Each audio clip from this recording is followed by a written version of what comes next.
નમસ્કાર કલમયુદ્ધ સમાચારની સાથે હું છું આપની સાથે પાયલ બાંભણિયા। તો જોઈએ આજના મહત્વના સમાચારમાં। લખતર હવેલી ચોકમાં આવેલ હવેલીમાં ભગવાન શ્રી કૃષ્ણના પ્રથમ જળ વિહાર ઉત્સવનું આયોજન કરવામાં આવ્યું। શાસ્ત્રોમાં વર્ણવ્યા મુજબ ભગવાન શ્રી કૃષ્ણએ જેઠ સુદ પાંચમના દિવસે જળ વિહાર કર્યો હતો। વરિષ્ઠ કવિ કાલિદાસ દ્વારા જણાવવામાં આવ્યું છે કે શ્રદ્ધાળુ ભક્તજનોને ધાર્મિક ઉત્સવ ગમે છે।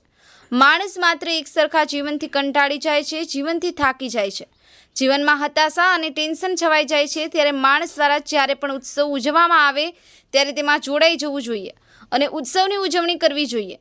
ઉત્સવની ઉજવણી કરવાથી જીવનમાં વ્યાપેલી હતાશા દૂર થાય છે, જીવન રસમય સુખમય લાગે છે। ત્યારે હવેલી પંથમાં જુદા જુદા ઉત્સવની ઉજવણી કરવાનું વર્ણવવામાં આવ્યું છે। ભગવાન શ્રી કૃષ્ણની એક એક લીલાઓ આપણને સૌને જીવન કેવી રીતે જીવવું તેમજ કર્તવ્યો કેવી રીતે નિભાવવા તેની પ્રેરણા પૂરી પાડે છે।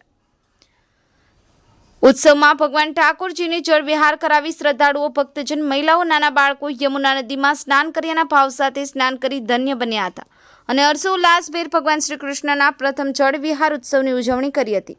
વિજય જોશી, કલમયુદ્ધ સમાચાર।